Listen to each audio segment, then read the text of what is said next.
jemaat yang dikasihi Tuhan, binatang rusa itu mereka kalau mencari air, mereka akan berusaha menggunakan instingnya untuk melihat itu air di mana. Pandangan mereka, penciuman mereka akan lihat dari kejauhan ada air. Mereka akan berlari, rusa itu menerjang segala apapun yang di hadapannya demi untuk mencapai tujuannya, mencari air. Gak peduli kiri kanannya, pokoknya dia lari sekencang-kencangnya. Kita anak-anak Tuhan, lewat pujian ini dikatakan seperti rusa rindu sungai. Betul gak kita benar-benar seperti rusa yang betul-betul merindukan air, menerjang semua yang ada? Ketika kita duduk di sini gak mudah untuk betul-betul fokus kepada firman Tuhan.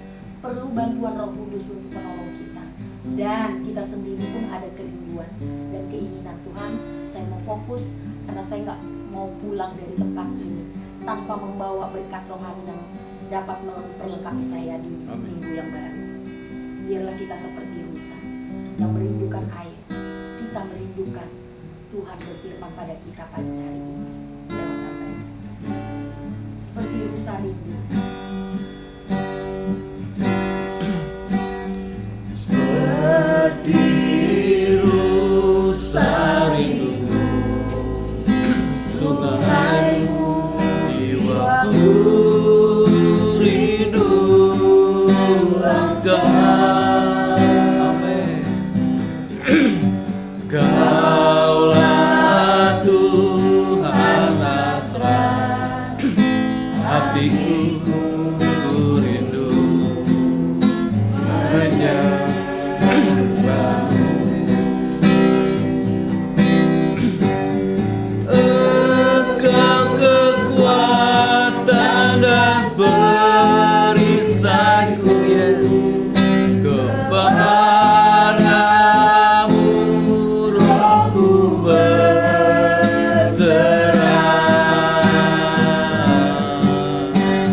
Kaulah Tuhan hasrat hatiku rindu menyembah. Katakan Yesus, Yesus,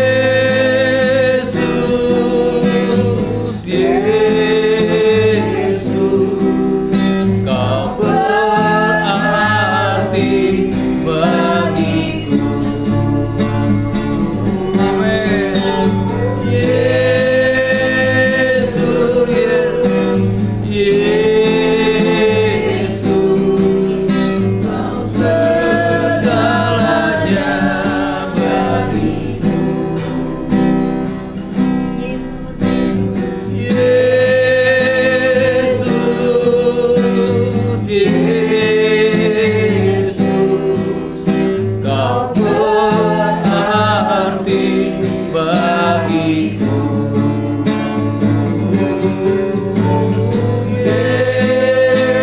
Yesus, Yesus, Kau segalanya bagiku.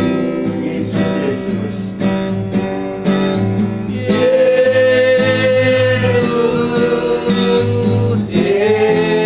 Yesus, Kau berarti bagiku. Amin. Yesus, Yesus, Kau segalanya bagiku. Kau segalanya bagiku. Bapa kami yang di surga, ya Tuhan, pagi ini Tuhan kami mengucap syukur Tuhan karena saat ini Tuhan kami masih Engkau berikan kesempatan untuk mendengarkan Tuhan sebagian di firman-Mu Tuhan. Kami percaya Tuhan, kehidupan kami di dalam kendali Engkau Tuhan. Terima kasih Tuhan, kiranya Engkau berkati kami semua, Engkau lawati kami semua, supaya kami dapat mendengarkan firman-Mu ini dengan baik Tuhan. Dalam nama Tuhan kami Yesus Kristus yang percaya kita katakan Amin. Shalom. Shalom. Selamat pagi. Selamat pagi. Ya.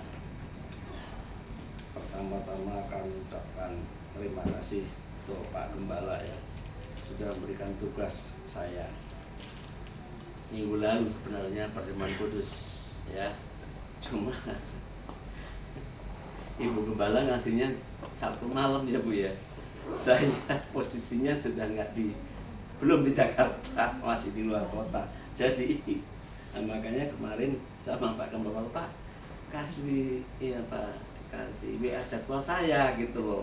Artinya saya mau tunjukkan ke yang lain ini loh, saya mau khotbah ini ya.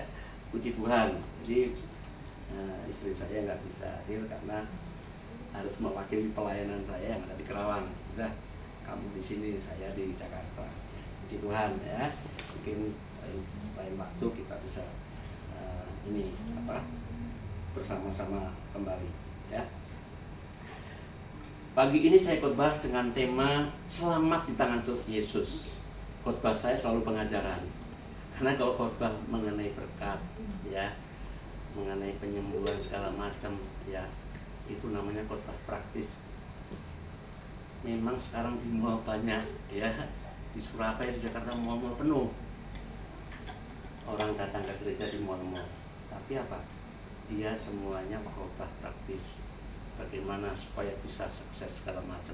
Tapi menurut saya khotbah semacam itu lama-lamaan juga orang akan tinggalkan, karena akhir zaman itu kita harus tahu kita sebagai umat Kristen itu harus apa sih. Itu bukan hanya berkat itu nomor 2 ya. Yang penting apa? Keselamatan ya. Tema saya hari ini selamat di tangan Yesus. Galatia 3 ya. Galatia 3 ayat 10 sampai 13. Untuk menghormati firman Tuhan, kami undang saudara berdiri ya. Nah, kita sama-sama baca ya. Sama baca. Kita mulai 1 2 3.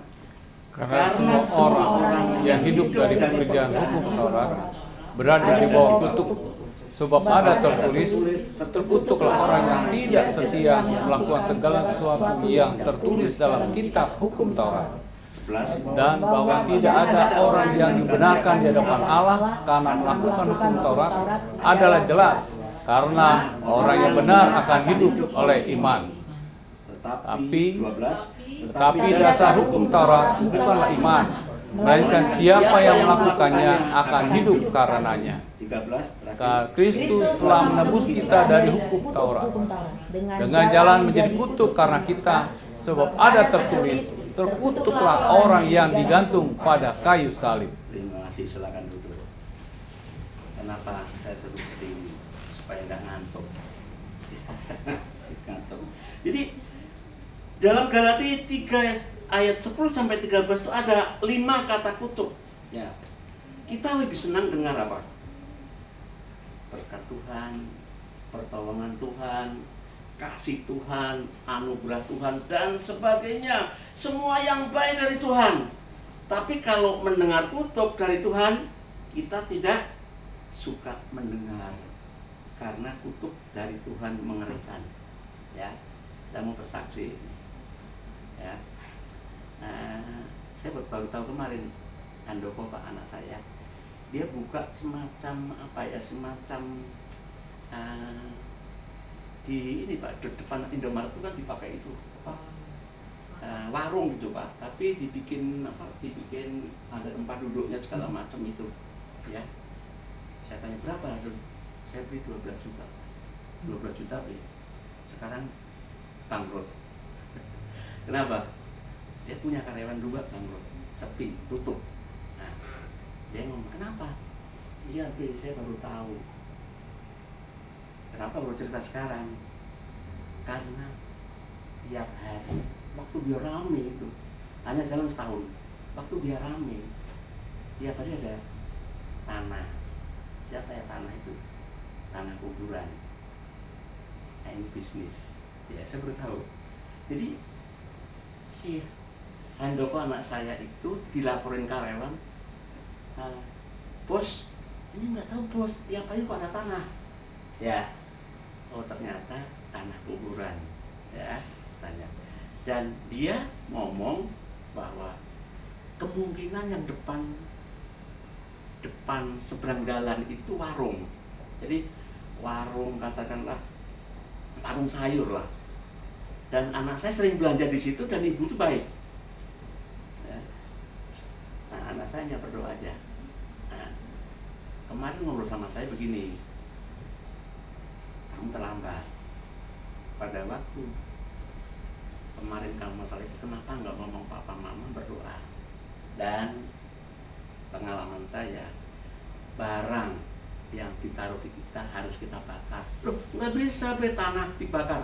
Yang penting tanah itu, ya, bungkus koran dulu, bakar korannya. Yang penting menyentuh api. Nah, mungkin Pak Indri lebih tahu. Jadi setan tuh takut sama api. Nah, ya itulah ya. Jadi kalau itu dibakar mungkin enggak. Habis anak saya tutup, 3 bulan kemudian yang tukang sayur anaknya sehat-sehat mati. Kemungkinan ya, kemungkinan dari warung depan itu. Ya orangnya baik. Dan warung ngomong, yang buka stand di situ Pak, nggak akan lama Pak. Itu, oh ya sudahlah. Ini hanya katakanlah ini hanya kesaksian anak saya ya.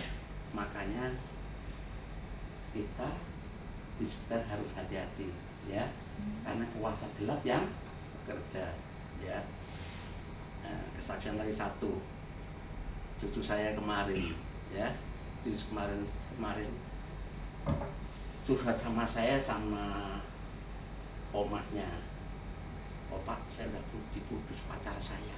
Waduh, dia kan tinggal di apartemen, ngeri.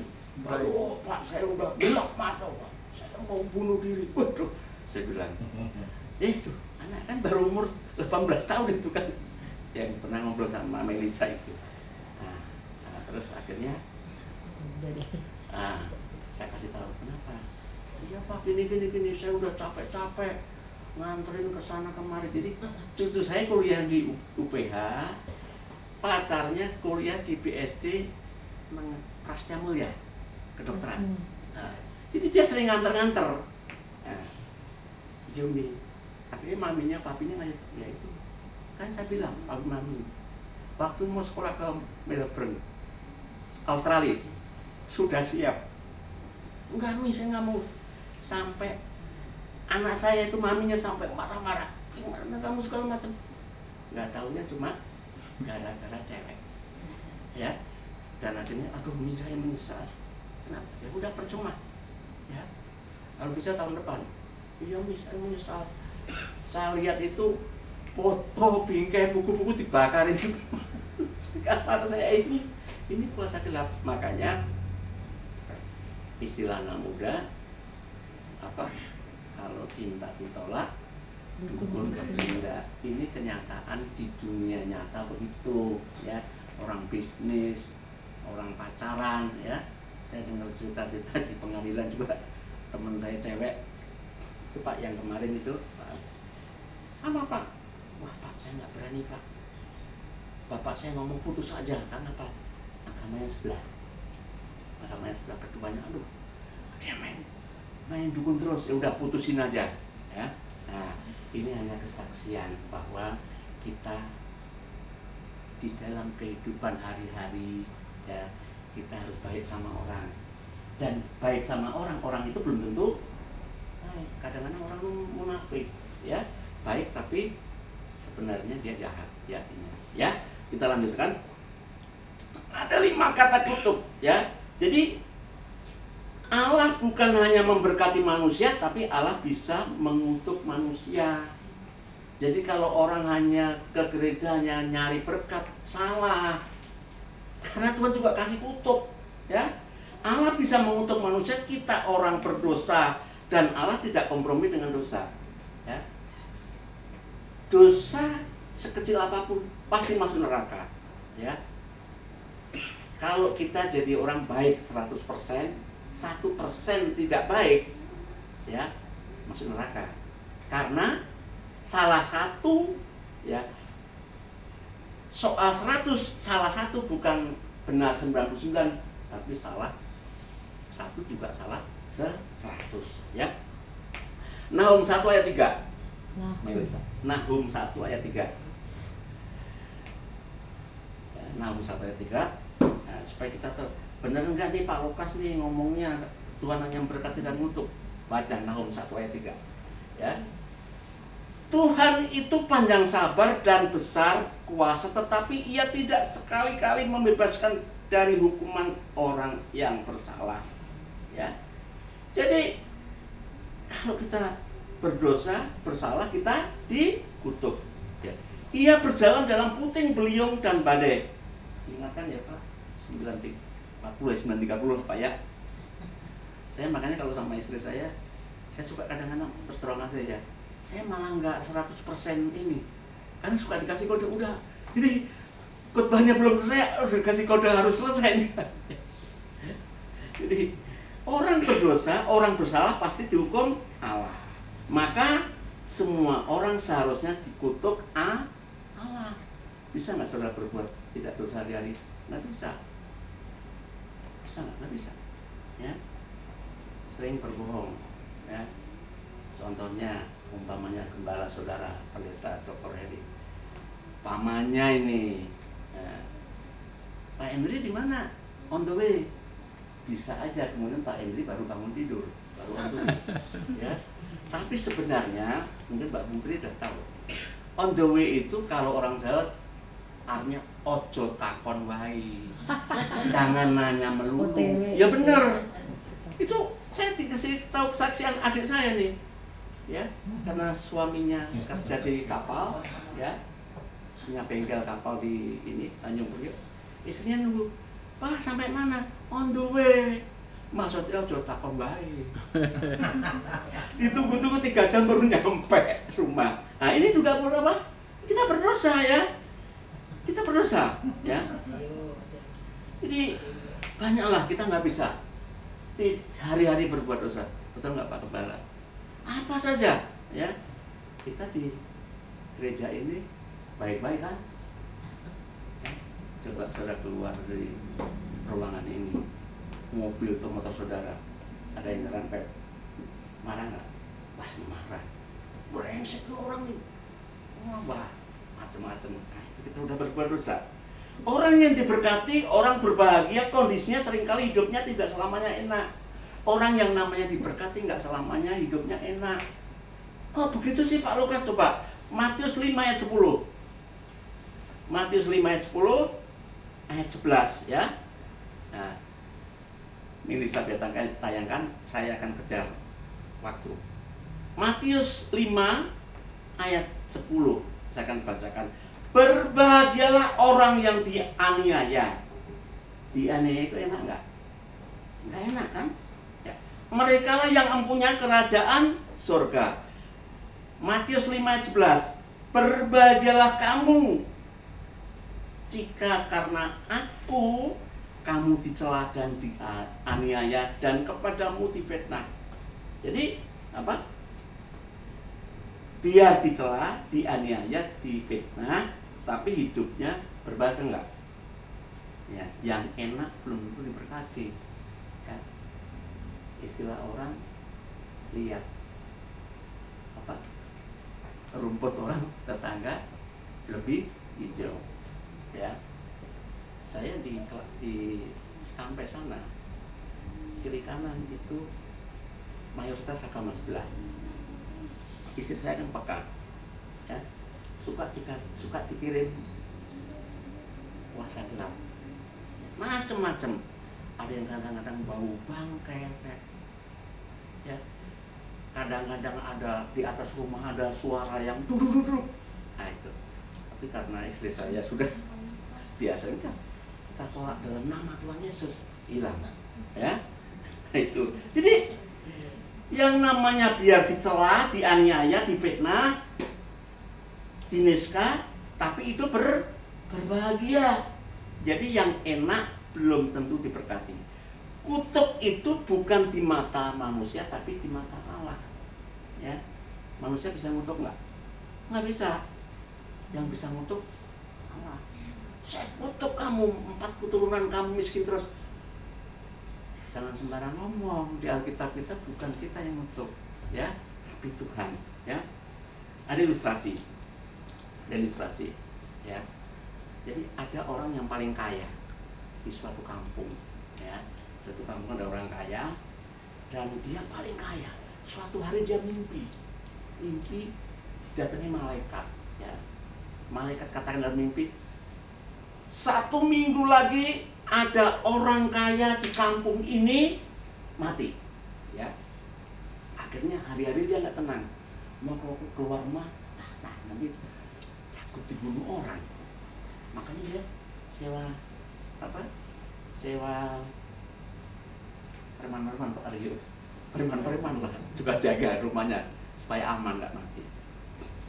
Lalu sampai hari kedua, 3, 4, sampai hari ke-7, kan malaikat jadi 7 hari. Hari ke-7 dia mimpi lagi, dia katakan akhirnya malam ke-7 nggak tidur. Aduh, takut mati. Ternyata orang kaya itu mati. Kita orang susah takut mati nggak?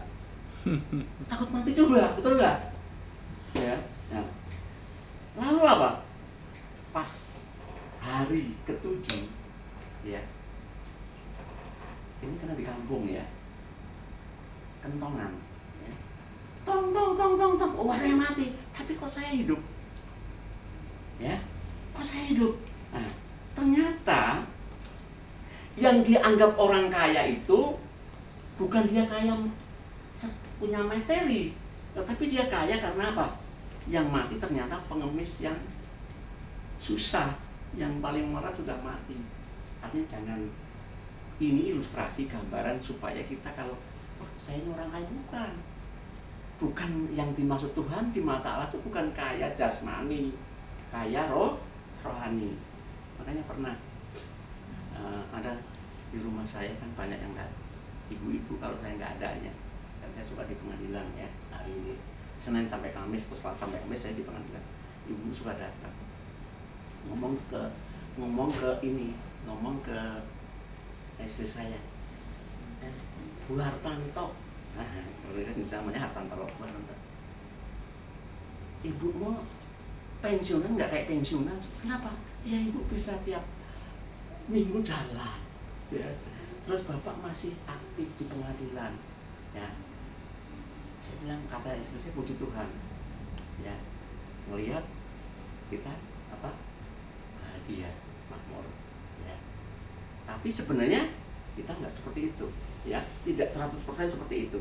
Jadi ternyata pengemis yang paling melarat sudah mati. Artinya waktu malaikat ngomong dia mati, ternyata dia mati, ya.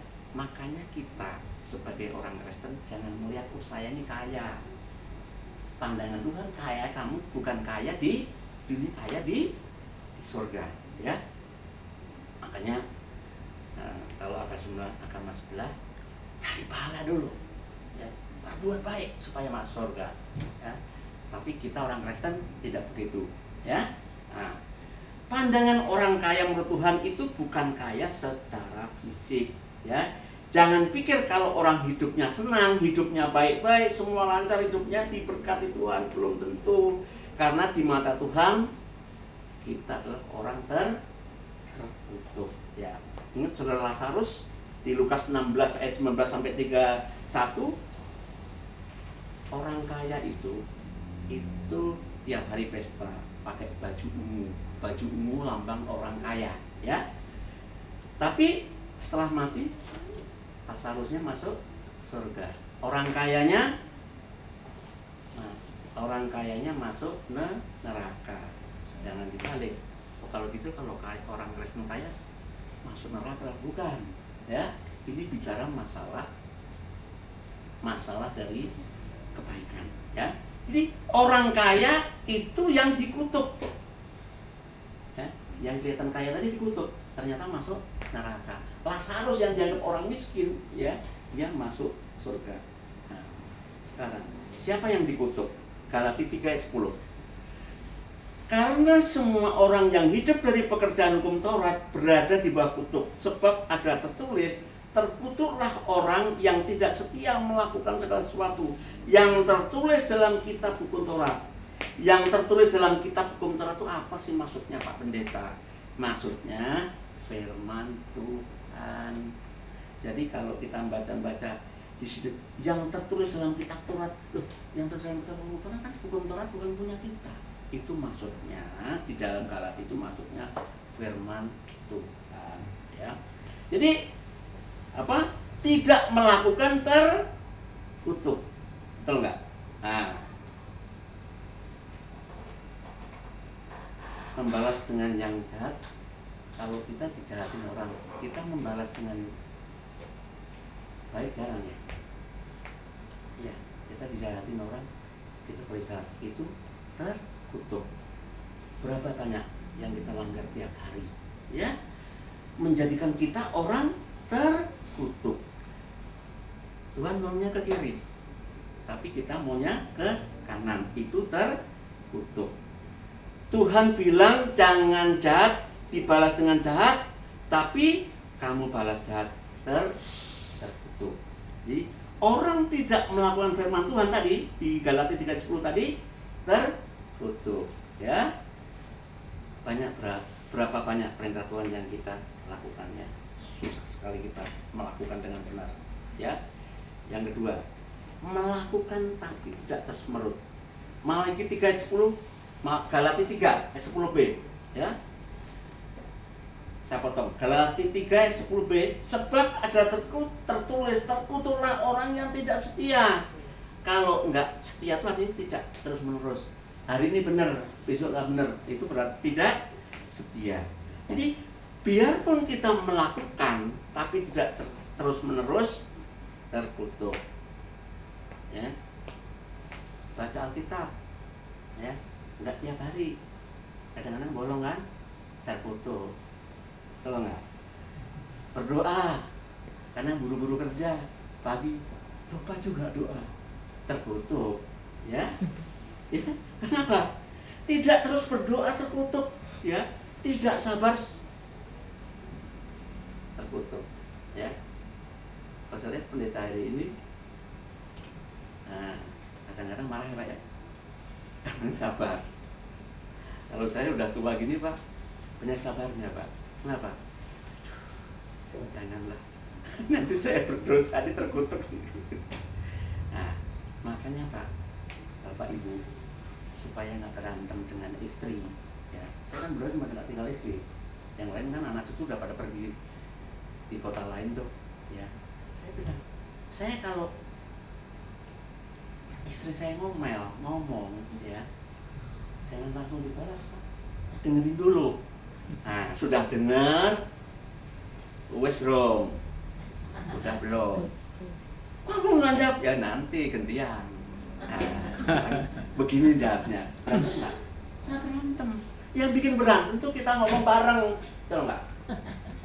Makanya di pengadilan, ya, hakimnya suka ngomong, jaksa ngomong, ya, pengacara, pengacara jangan, waktunya belum. Nah, setelah jaksanya ngomong, baru pengacaranya saya ngomong gantian. Nah, ini rahasia dalam rumah tangga, ya, betul nggak Pak Maria? Jangan, ngalah dulu. Wah, tapi kadang-kadang nggak tahan. Ya tahan dong dulu, sabar dulu. Sebenarnya apa yang diceritain istri, omongan istri saya itu sebenarnya dia mau cerita sendiri sebenarnya. Kita cuma iya aja, ya. Nah, itu loh.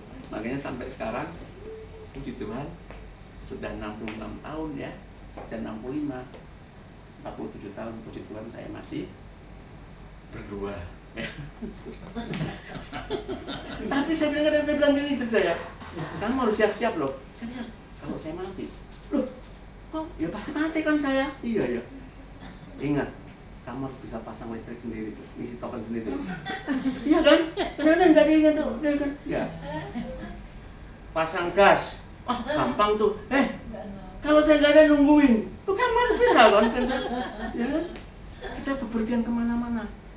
Pak, nggak tahu kalau Pak Gembala. Yang beres-beres saya, Pak. Saya cuma duduk-duduk aja. Dia beresin yang lain. Saya beresin semua. Mak, udah siap. Udah, dia 3 duduk manis. Lalu di mobil. Ya. Kenapa? Tapi kelebihannya apa? Ya, dia bisa ngurus rumah, bisa masak. Kelemahannya itu, ya. Apa? Saya nggak pernah, Pak, nyapu ngepel nggak pernah, nyuci nggak pernah. Kan nyuci tinggal nyemplungin, ya kan? Pencet terus, udah 60 menit. Paling saya ngangkatin jemuran doang. Hanya ada pembagian pekerjaan, ya. Dia tidak tahu apa yang, ya sebenarnya bisa, cuma dia nggak mau kan. Saya nggak pernah, Pak, nyuci, masak, istri saya masak. Karena saya dari awal, saya nikah dengan kamu, aku cari duit. Kamu kerja di rumah ngurusi anak, siap. Sampai sekarang, puji Tuhan, ya. Makanya untuk pelajaran buat kita, anak-anak kita, ya.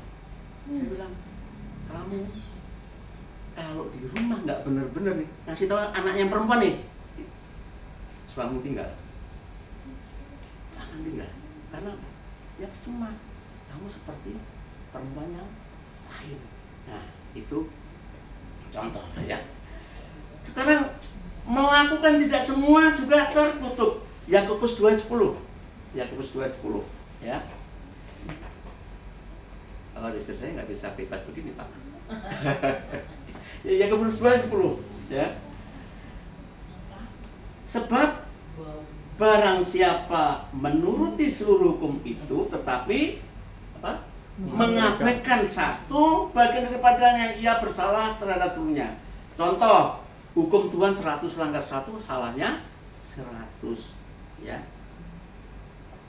Lupa bayar utang juga tertutup. Makanya orang sebelah, Pak, saya tidak pernah kesaksian, Pak.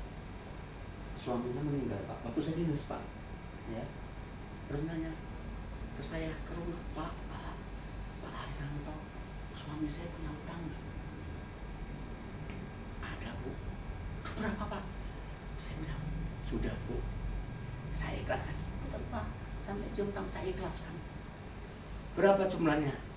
Karena ibu kan juga nggak bayar, nggak perlu tahu jumlahnya. Senang dia bilang, puji Tuhan, dia alhamdulillah. Hanya apa? Jadi apa? Kita tidak bisa melakukan semua firman Tuhan. Ya. Mau hidup dari ketaatan firman juga terkutuk. Galatia 3:10a. Karena semua orang yang hidup dari pekerjaan hukum Taurat berada di bawah kutuk. Apa sih maknanya hidup dari pekerjaan hukum Taurat? Artinya mau hidup dari ketaatan firman.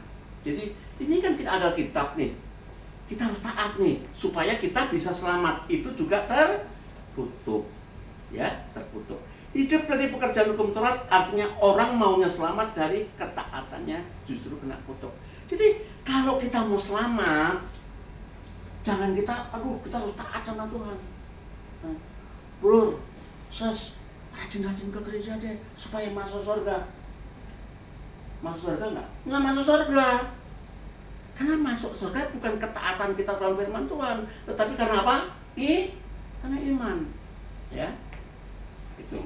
Jadi bayangkan sekarang yang tadi saya ngomong. Tidak melakukan firman terkutuk, melakukan tapi tidak terus-menerus terkutuk, melakukan tapi tidak semua terkutuk, melakukan supaya hidup juga terkutuk. Maka apapun yang kita lakukan semua terkutuk. Semua orang terkutuk, makanya kita layak masuk neraka. Seharusnya kita layak masuk neraka selamanya. Kita di hadapan Tuhan semua terkutuk. Maka kita layak masuk neraka selama-lamanya. Ini berita apa? Baik buruk. Berita buruk. Nah, berita baiknya ya, Kristus menebus dari kutuk kita, ya. Kristus menebus kita dari kutuk hukum Taurat. Galatia 3:13, Melisa. Galatia 3:13. Ya. Pak Hendrik bisa tolong. Penonton berkata, Kristus telah menebus kita dari kutuk hukum Taurat dengan jalan menjadi kutuk karena kita. Sebab ada tertulis, terkutuklah orang yang digantung pada kayu salib. Terima kasih Pak Pendeta. Terkutuklah orang yang digantung pada kayu salib. Ya. Jadi kalau digantung ya di salib itu adalah orang yang terkutuk. Ya. Jadi Kristus sudah menebus dari kutuk. Jadi kita kan harusnya dikutuk, ya, karena di sini ayat tadi mengatakan karena Kristus yang menjalani kutuk, artinya kita sudah tidak mengalami kutuk lagi. Jadi kalau kita dikutuk orang bisa nggak? Tidak bisa. Nah, ada Tuhan, ya. Dalam Perjanjian Lama ada bermacam-macam hukuman. Tapi hukuman yang paling berat adalah hukuman mati, salah satunya digantung. Kalau hukuman mati kita ingat ya? Hukuman mati di kita apa? Pak Gembala, apa hukuman mati kita Pak? Kalau kita dihukum mati apa Pak? Ya, ditembak. Tembak. Biasanya di mana? Nusa Kambangan. Nusa Kambangan. Tempatnya ada. Ya. Orangnya apa? Diikat matanya. Dia berdiri tengah-tengah. Jadi kiri kanan kan hutan tuh di tangan. Polisi yang nembak, Brimob yang nembak 10 orang. Ya. Pelurunya 1. Semua nembak tuh. Diarahkan ke jantung sini di lubang. Jadi pada waktu itu dak mati. Yang 10 nanya, yang siapa yang ada pelurunya? Nggak tahu. Padahal pelurunya cuma 1. Itu untuk menghindari apa? Dendam. Nah, ada 10 orang kan? Nah, kalau hukuman mati orang zaman dulu itu yang paling berat adalah digantung. Digantung atau disalib. Nah, kalau orang terkutuk matinya harus digantung kan? Digantung bagaimana? Ulangan 21 ayat 23. Ulangan 21 ayat 23. Ulangan 21 ayat 23. Pak Pendeta Mario, Ulangan 21 23. Melisa. Iya.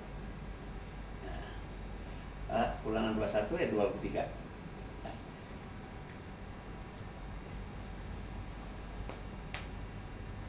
Nggak ada. Ada. Ulangan 21 23.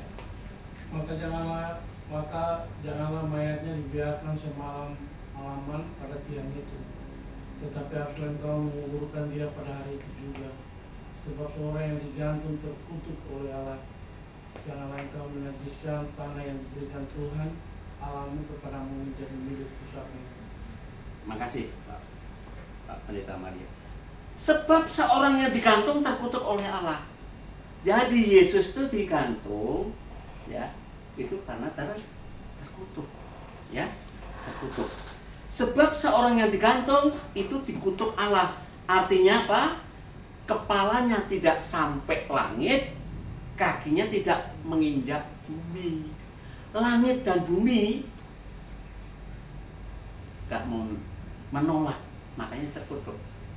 Jadi terkutuk artinya langit tidak menerima, bumi tidak menerima. Ya. Orang yang digantung itu dikutuk Allah. Kalau menuruti hukum Taurat, kita semua harus digantung. Kita semuanya harus digantung karena kita terkutuk, ya. Nah, kalau digantungnya Pak Pendeta, kenapa Yesus tidak digantung di pohon aja? Ya. Kita kan suka bertanya kan. Ini nanya pendetanya juga, mungkin pendetanya belum tahu. Kok nggak digantung di pohon coba? Ya pokoknya disalib. Jangan pernah dengar gitu. Ya pokoknya disalib bukan digantung. Jadi apa? Karena yang digantung itu apa? Kristus harus mengalami digantung. Kalau digantung di pohon di leher, diikat tali, dicekik Pak, ya, di leher itu, ya, darahnya tidak keluar, karena darahnya tidak dicurahkan. Maaf nih, di Manado kan, saya orang Manado ya. Saya lihat adik saya dulu kalau itu mau potong anjing RW, saya sadis deh. Ini sih ikat kan, itu kepalanya dipukul palu, betul nggak Pak Mario? Masih Pak. Wah, kayak mati. Darahnya keluar, darahnya nggak keluar. Itu nggak boleh, ya. Nah, ini supaya kita bisa paham kenapa dia disalib, ya.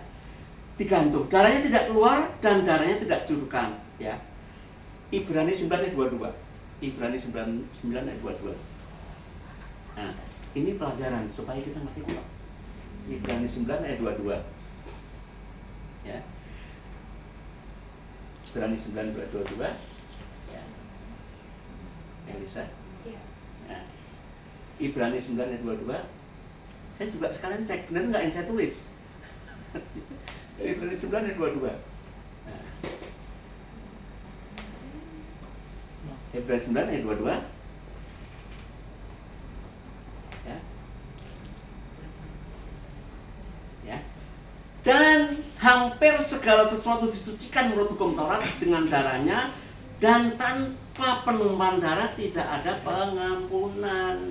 Jadi darahnya harus keluar. Itu namanya pengampunan. Oleh karena itu Kristus menebus kita, pertama syaratnya harus digantung, ya. Dan kedua harus keluar darah. Jadi kalau cuma dia dipotong lehernya atau ditusuk sini keluar darah, tetapi tidak digantung, tidak memenuhi syarat daripada pengampunan. Jadi kalau Yesus ditombak atau lehernya dipotong dengan pedang, darah keluar, tapi tidak tergantung. Jadi tidak memenuhi daripada pengampunan, ya. Jadi makanya dia disalib, kan? Dipak tangannya keluar darah, ya, kakinya keluar darah. Sebelum dia disalib, dia dicambukkan. Aturan hukum Taurat pada waktu itu orang Yahudi harusnya 90, ya. Tapi orang Yahudi suka nyambuk 39, takut kelebihan. Tapi pada waktu lebih 40 enggak? Lebih, kenapa? Yang nyambuk bukan orang Yahudi, yang nyambuk siapa? Tentara Romawi, ya. Lebih kalah. Jadi di sini Tuhan Yesus harus mati disalib. Kalau mati dengan cara lain, tidak memikul kutuk kita, tanpa keluar darah, tanpa pengampunan. Jadi Yesus itu disalib, ya memang begitu, ya.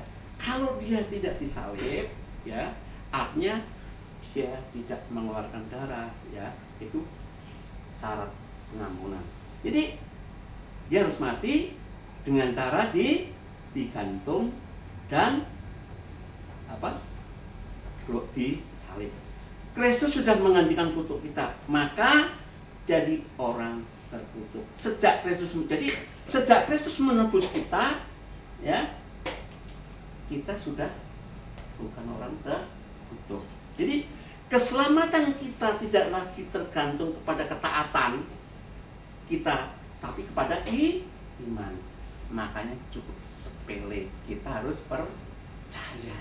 Iman itu percaya tapi nggak melihat.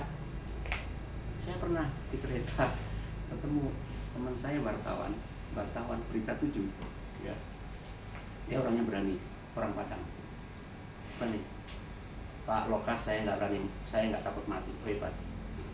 Setiap berita yang menyangkut pemerintah diekspos. Terus dia tanya, Pak, dia haji, Pak Lokas, kalau Bapak percaya ada Tuhan, loh Bapak kok tanya gitu? Saya kan pada iya, saya bilang, kan Tuhan nggak ada.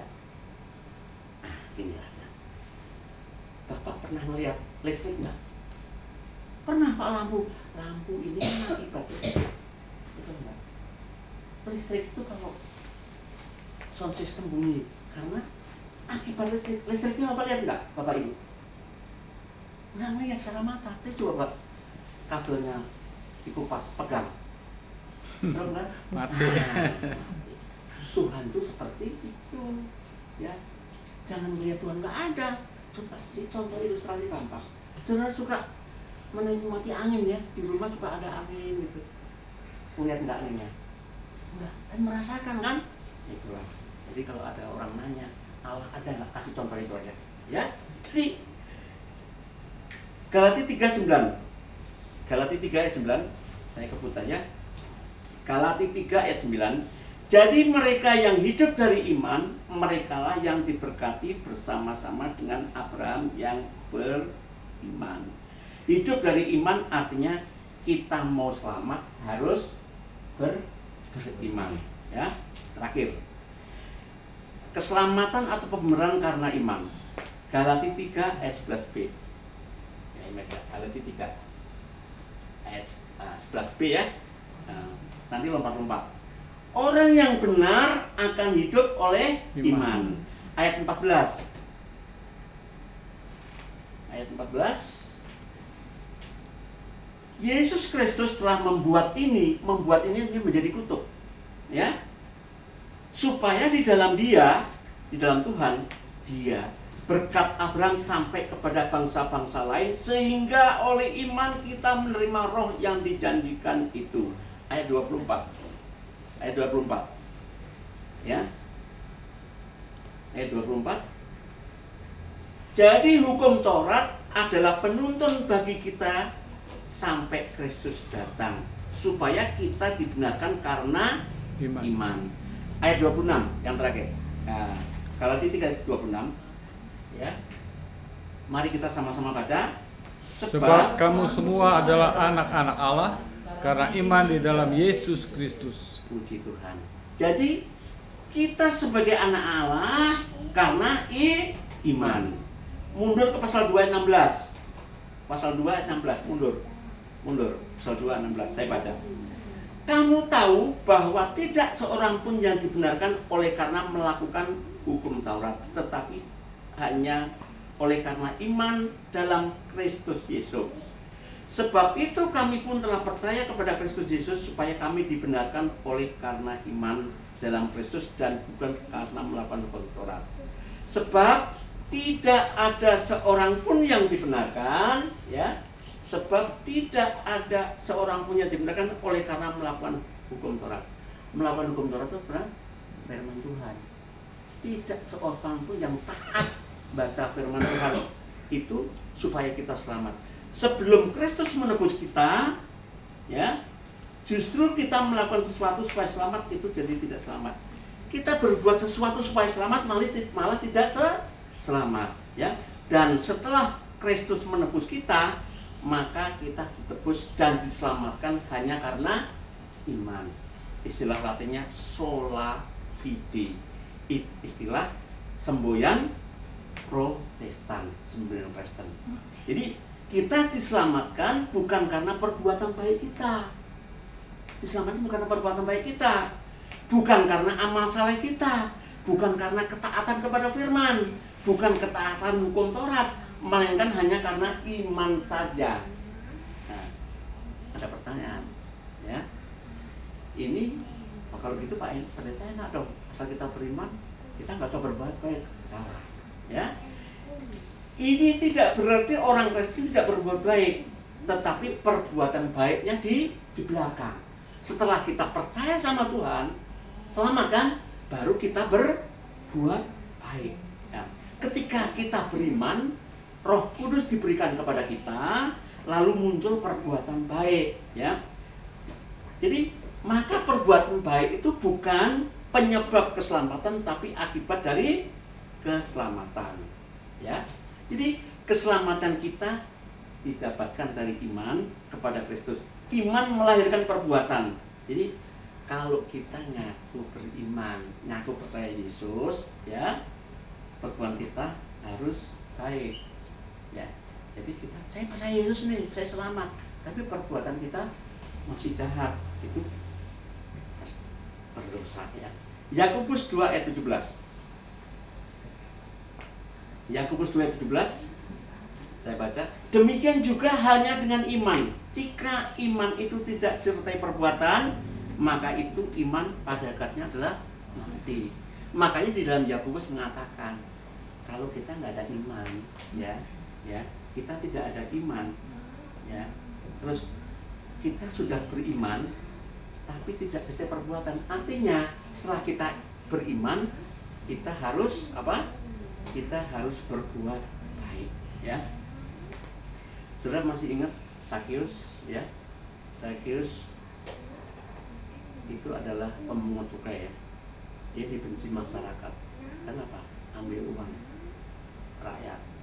Ini sebenarnya ilustrasinya pajak lah. Ya. Pajak, Bu, mau dinaikkan Bu, berapa persen, Bu? 12%. Ya, dulu 10, 11, sekarang 12. Bagi pengusaha, anak saya juga harus merubah itu lagi ya. Merubah hitungan lagi ya. Jadi Sakius itu dulu orang jahat ya, suka katakan suka ngambil pajak orang. Kenapa dia jahat? Dia sebenarnya orang Yahudi ya, tetapi dia orang Yahudi tapi dia pegawai orang Romawi, karena pada waktu zaman itu bangsa Israel itu dijajah sama Romawi. Jadi Romawi itu menekan rakyat untuk ngambil pajak ya. Jadi pemerintah kita juga ngambil pajak, tapi kan nggak separah ini.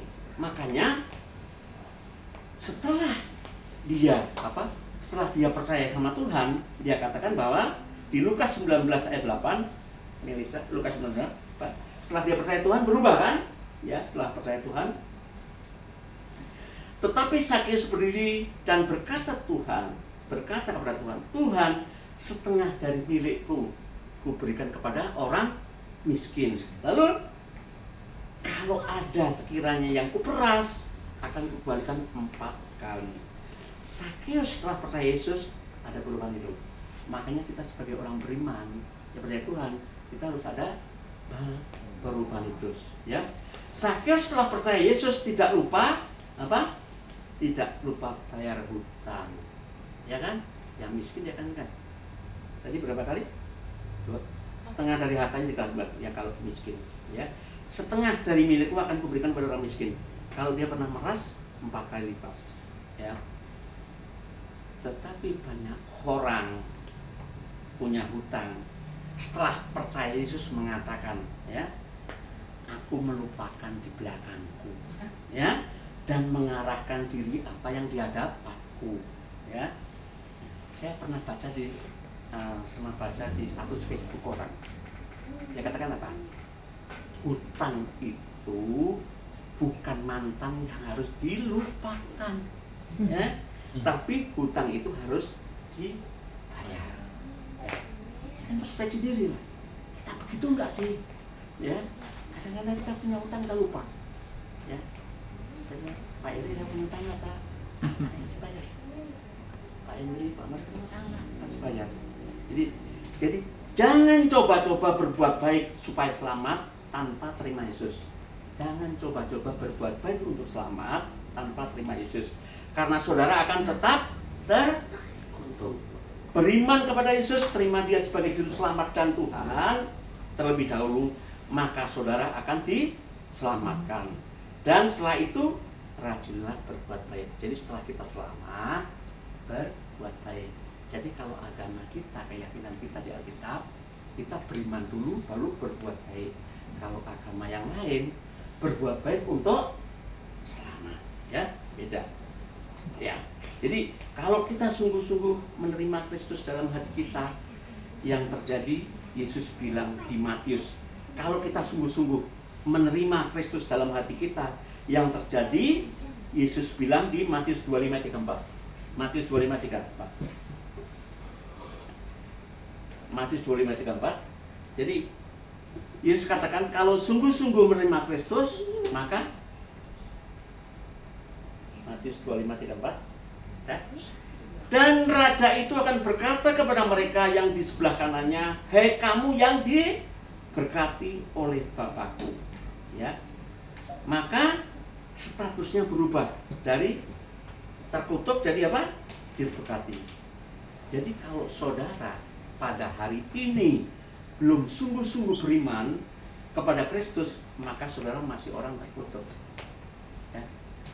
Banyak orang, ya Anda banyak orang yang sudah Kristen tapi masih pegang jimat, pegang opo-opo, ini kuasa gelap tadi ya, itu terkutuk. Seorang seperti ini ya berarti tidak percaya Tuhan sungguh-sungguh ya. Sekarang ya, kalau kita kalau kita tidak percaya Yesus sebagai juru selamat dan Tuhan, maka kita akan tetap bodoh. Maka kalau saudara sampai hari ini belum sungguh-sungguh beriman pada Kristus, maka saudara masih orang terkutuk. Ya, kalau saudara menerima Yesus sebagai juru selamat dan Tuhan, maka saudara berubah dari terkutuk.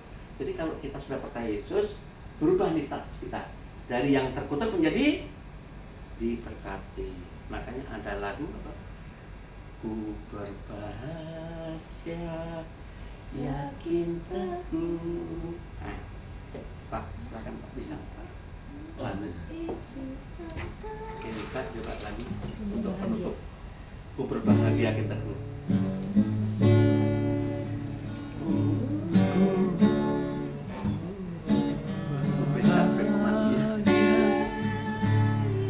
Yakin teguh, Yesus abadi kepunyaanmu, aku warisnya, ku ditebus, ciptaan baru, Roh